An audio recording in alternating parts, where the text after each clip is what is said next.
I should have left the second I saw the motel manager staring at me through the office window. Back in 2021, I was driving alone through western Texas during a cross-country move. The original plan was to reach El Paso before stopping for the night. But around midnight my car started overheating somewhere along a nearly empty highway. I had no choice except to pull off at the next exit. The problem was, there was almost nothing there. One gas station, a closed diner, and an old motel sitting beside the highway beneath a flickering red sign. Even from the parking lot, the place looked wrong. Half the rooms were dark, several windows were boarded up, and the entire property felt unnaturally quiet. No traffic, no voices, nothing. I remember sitting in my car debating whether I should just sleep there until sunrise instead, but eventually exhaustion won. So I grabbed my bag and walked toward the office. That's when I noticed the man inside watching me. He stood behind the counter completely motionless before I even opened the door. Middle-aged, heavy-set, greasy hair, and he never looked away from me once. The second I entered, he smiled too quickly and said, "You're alone? Not need a room. Not checking in. Just that. You're alone?" Something about the question immediately made me uncomfortable. I lied and said my boyfriend was parking the car. The man stared at me for several seconds before slowly nodding. Then he handed me a key for room 12. While sliding the key across the counter, he quietly said, "Lock the deadbolt tonight." At first I assumed he meant it as normal safety advice. But the tone felt strange, almost serious, like a warning. Room 12 sat near the far edge of the motel beside a dark fenced area behind the property. The moment I stepped inside, I noticed the smell. Damp carpet, cigarette smoke, something rotten underneath it. The room itself looked old, but mostly clean. Still, something felt deeply unsettling immediately.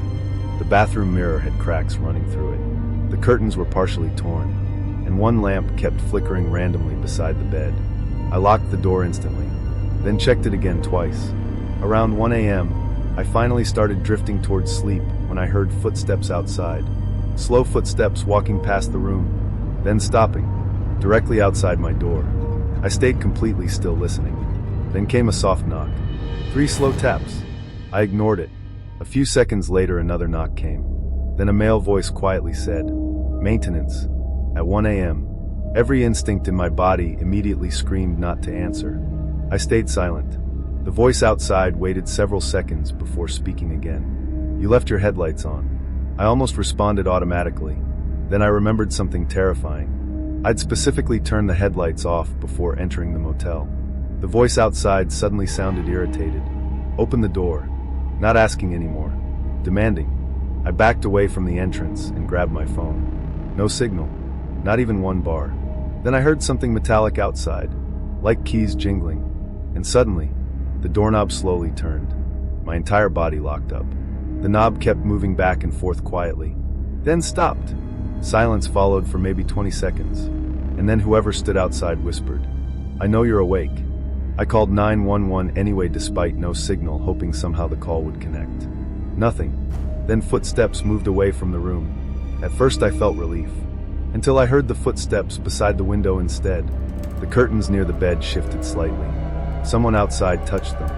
Then a face appeared briefly between the gap in the curtains. A man smiling directly at me.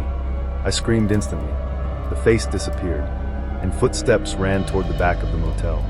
I spent the rest of the night barricaded inside the bathroom. Around sunrise, I finally left the room carrying everything at once. And while loading my car, I noticed something horrifying. Muddy footprints circled the entire exterior of room 12, including directly beneath the bathroom window, as if someone spent hours walking around the room overnight.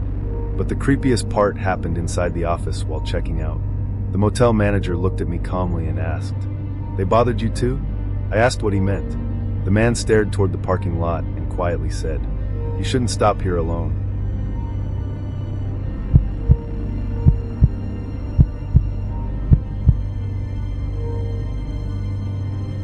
I heard someone breathing under the motel bed before I ever saw them.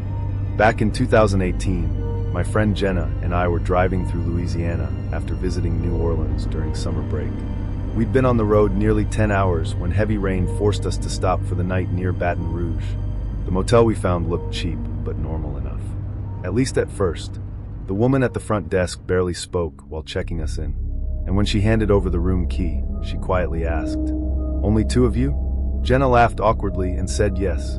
The woman hesitated briefly before responding. Good. That single word stayed in my head immediately. Our room sat on the second floor, facing the highway. The second we entered, Jenna joked that the place looked like a murder documentary motel. And honestly, she wasn't wrong. The wallpaper peeled near corners. The air conditioner made grinding noises, and the bathroom light buzzed constantly. Still, we were exhausted. Around midnight, Jenna fell asleep almost immediately, while I stayed awake scrolling through TikTok. That's when I heard it, a faint scraping sound. At first I thought it came from the neighboring room. Then it happened again. Scrape. Directly beneath me. I muted my phone and listened carefully. Silence. Then another noise. Very soft breathing. Under the bed. I remember every hair on my body standing up instantly. At first my brain tried convincing me it was pipes or air conditioning. Then the breathing happened again. Slow. Human. I slowly looked toward the floor beside the bed and saw movement underneath. Something shifting slightly in darkness. I physically froze. For several seconds, I genuinely couldn't process what I was seeing. Then I noticed an eye. Someone was underneath the bed staring out at me. I screamed so loudly Jenna shot upright immediately. The second I jumped off the bed, a man exploded out from underneath it. Tall, filthy clothes, wild eyes. He sprinted toward the motel door while Jenna screamed hysterically. The man unlocked the door and disappeared outside before we could react. Police arrived within minutes, and according to officers, the man wasn't a guest. He'd apparently been hiding inside unoccupied motel rooms for days, stealing from travelers, while maintenance issues kept certain locks broken. But the truly terrifying part came afterward.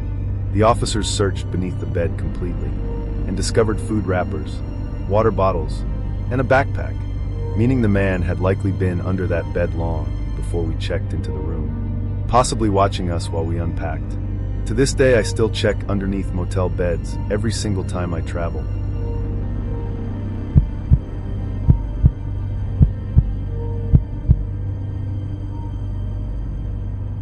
I thought the woman in the next motel room needed help. Instead, she may have saved my life. Back in 2022, I traveled alone through Nevada for work and stopped overnight at a small roadside motel outside Reno. The place wasn't terrible, just old. The kind of motel where every room had exterior entrances facing the parking lot. When I checked in around 11 p.m., only a few cars sat outside. Most rooms appeared empty. The guy at the front desk gave me room 7 near the end of the building. As I unpacked, I noticed muffled arguing coming from room 8 beside mine. A man and woman. At first I ignored it, but maybe 20 minutes later, I heard the woman cry. Not loud, more like a frightened gasp. Then silence. Something about it bothered me immediately. I debated calling the front desk, but convinced myself it was probably just a couple fighting. Around 1 a.m., I finally got into bed. That's when someone knocked on my motel door. 3 quick knocks. I looked through the peephole expecting staff. Instead, a woman stood outside crying. Mid-30s maybe. Barefoot. Hair messy. She whispered through the door. "Please help me." I cracked the door slightly while keeping the chain locked. The woman kept glancing nervously toward room 8. Then she quietly said, "There's someone watching your room." The sentence instantly made my stomach drop. I asked what she meant. Before she could answer, room 8's door opened suddenly. A man stepped out into the parking lot. Tall, shaved head, dark jacket. The woman immediately backed away, terrified. The man stared directly at me through the crack in the motel door, and smiled. Not friendly smiling. Cold, like he'd been interrupted. Then he calmly said to the woman, "Come back inside." She shook her head, crying. The man's expression changed instantly. Pure anger. I told the woman to stay beside my room while I called police. The second I mentioned police, the man started walking toward my door fast. I slammed it shut immediately and locked it while the woman banged, desperately asking to be let in. Then came screaming outside. The woman screaming, the man yelling, and suddenly, a gunshot. I dropped to the floor instantly. Police arrived maybe 6 minutes later. The man fled before officers got there, but the woman was found hiding behind a dumpster near the parking lot. According to investigators, the man wasn't her boyfriend like I originally assumed.